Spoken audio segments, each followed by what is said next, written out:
So your reBOX wardrobe just got delivered flat, and you need to get it ready to use. First of all, this is the bottom, has the numbers, all the little notches and flaps. What might actually be easier for you, especially if you're by yourself, is to start at the top. The reason for that is because there's Velcro. Then it becomes a lot easier to put together the bottom. So here, where it says 1, you'll go ahead and you'll put that down first.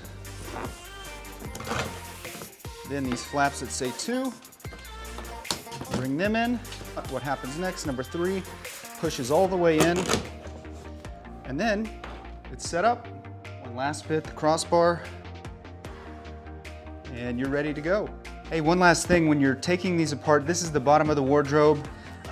You might have the instinct just to kind of pull on this. You're gonna end up tearing the box. I'm gonna charge you for it. It's no good. Just push it all the way in.